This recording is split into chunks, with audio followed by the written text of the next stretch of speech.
Hey everyone, and welcome back to my channel. I have seen all of your requests, you guys. I've seen them. So here today for you guys, I have an after work cleaning video.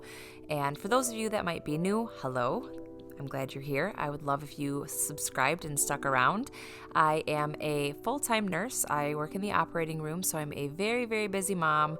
I have 2 little girls and my husband, Charles. So typically what I like to do when I'm going to be cleaning after work is I will give myself an allotted period of time. Sometimes it's 2 hours, sometimes it's a half an hour. It really depends on how busy my day is, but I will take a to-do list and kind of write down the rooms that I would really like to get done. As you'll see in this video, it doesn't necessarily mean that I will get these rooms done, but I will typically pick a set amount of time and then I will section out a specific period of time for each room. If I'm really wanting to get my house like tip top, if I have somebody coming over, I will be very strict on the amount of time that I spend in each room. Other times I just kind of do what I can.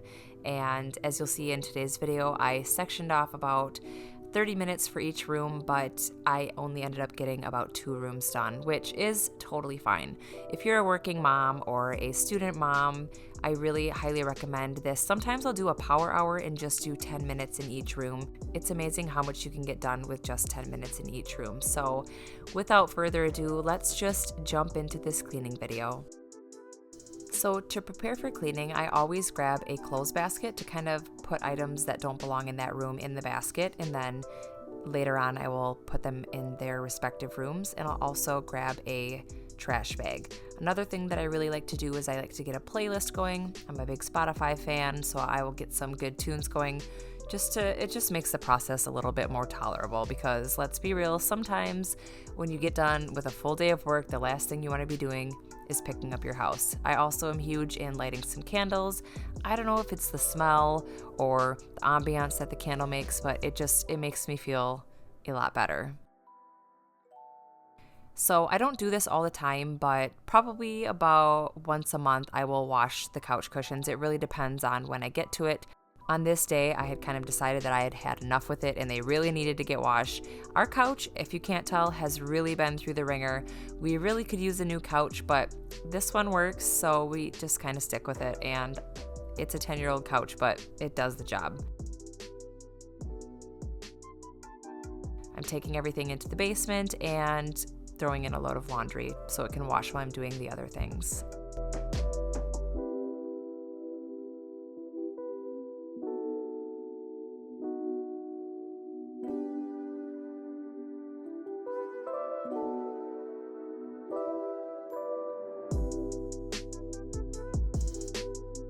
Since we have pets, one odor remover that I really like is this back out. It actually has, I don't know if it's probiotics or what, but there's something in it that allows bacteria to be broken down to get rid of those odors. So every once in a while I will kind of spray that on my furniture just to kind of help keep the pet odors down.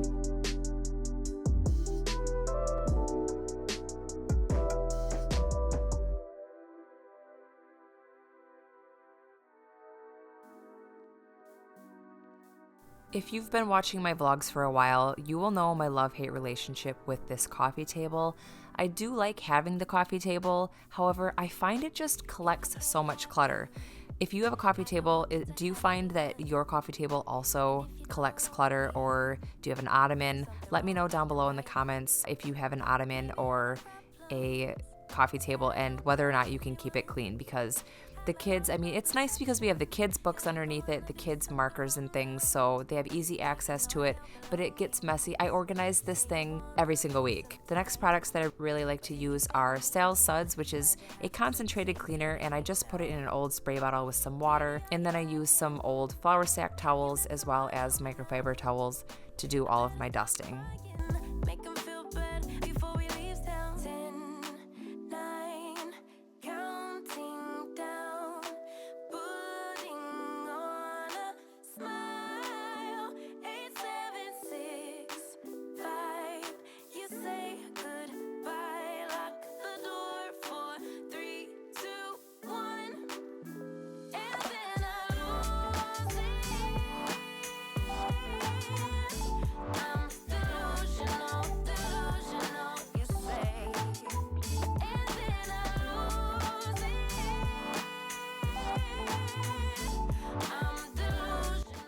And once I'm finished with the room, I will take the basket, which is usually mostly the kids' things, and I will take them in the other room and put them away.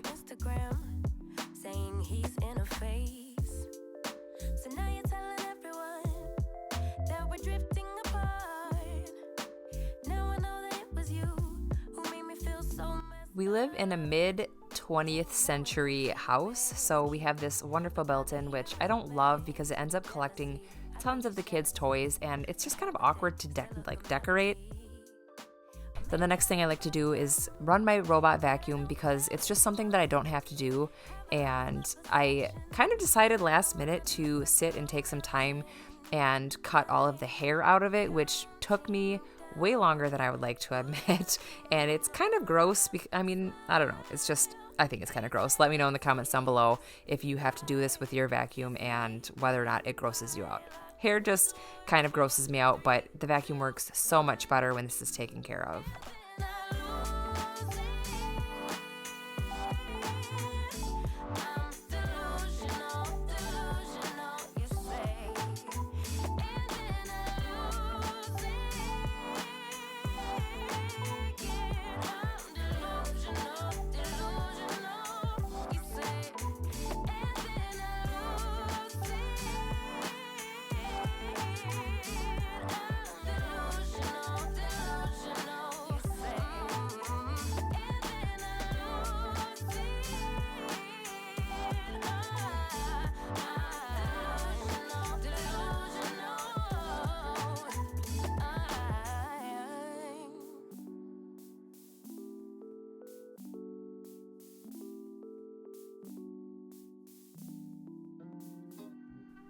It is free at last and now able to do its thing.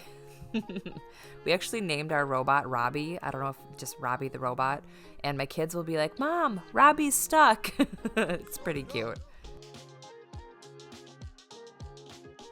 I also let Robbie come in the kitchen, so the first thing that I do when I go in the kitchen is I try to pick up everything off the floor. Typically there's markers and socks because, I don't know, that's just what ends up underneath there, but I like to clear off the floor so the robot can come in there, and then the next thing I'll do is we have so many shoes, and I really wish that we had some sort of mudroom like most people, but we really don't. As you can see, this is just a nightmare, and honestly, it doesn't matter how often I do this, within a couple days, it's a hot mess again, so sometimes I just give up and I don't even bother.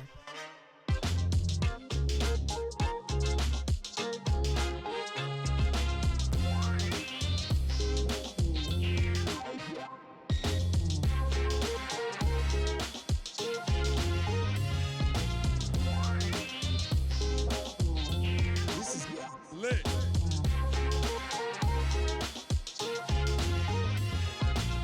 I pretty recently cleaned out my car, so that's what this Target bag is full of, is just random crap from my car, which I think I ended up tossing half of it anyway. I don't know why I brought it into the house, but some of it was some toys that I don't want to get rid of, so I'm just kind of taking care of that.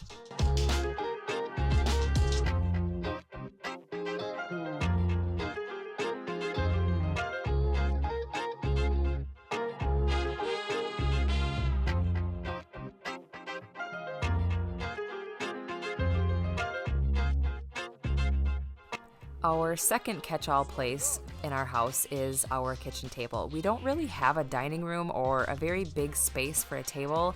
It's one of the things that I don't exactly love about this house because we really don't eat at the table, just because when we do sit at the table together, it is so cramped. So it ends up being the place where the kids color and play with their Legos, and all of their homework and everything just kind of ends up on this table, and probably every 2 or 3 days it is completely covered again, and I do my best to keep up on it, but I'm only one person, so I do my best.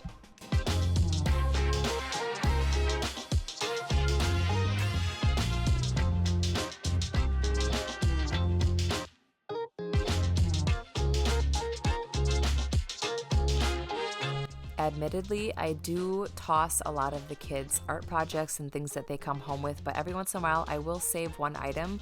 This one I decided to save because it is super cute, but I do not have enough room in my house. So this is kind of our go-to spot for any of the kids' artwork, and we'll hang it for a few days and then we'll switch it out with something else.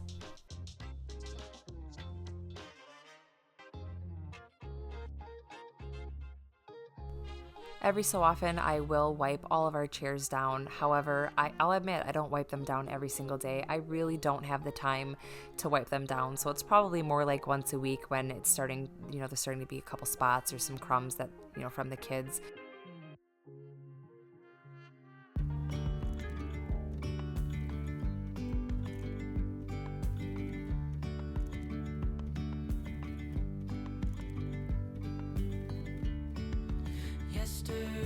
And here I'm just taking some time to arrange the Walmart flowers that Charlie got for me. We're not really huge into the whole Valentine's Day thing, but I am so blessed that he thought of me to get me those flowers on Valentine's Day. So that kind of concludes the end of my cleaning video. I had some other things that I really needed to do, and that's just working mom life. You have a plan to do something and then something else pops into your head that just takes your attention. So thank you guys so much for watching today's video. Please subscribe. Let me know down below if you liked this video, and I will see you guys next time.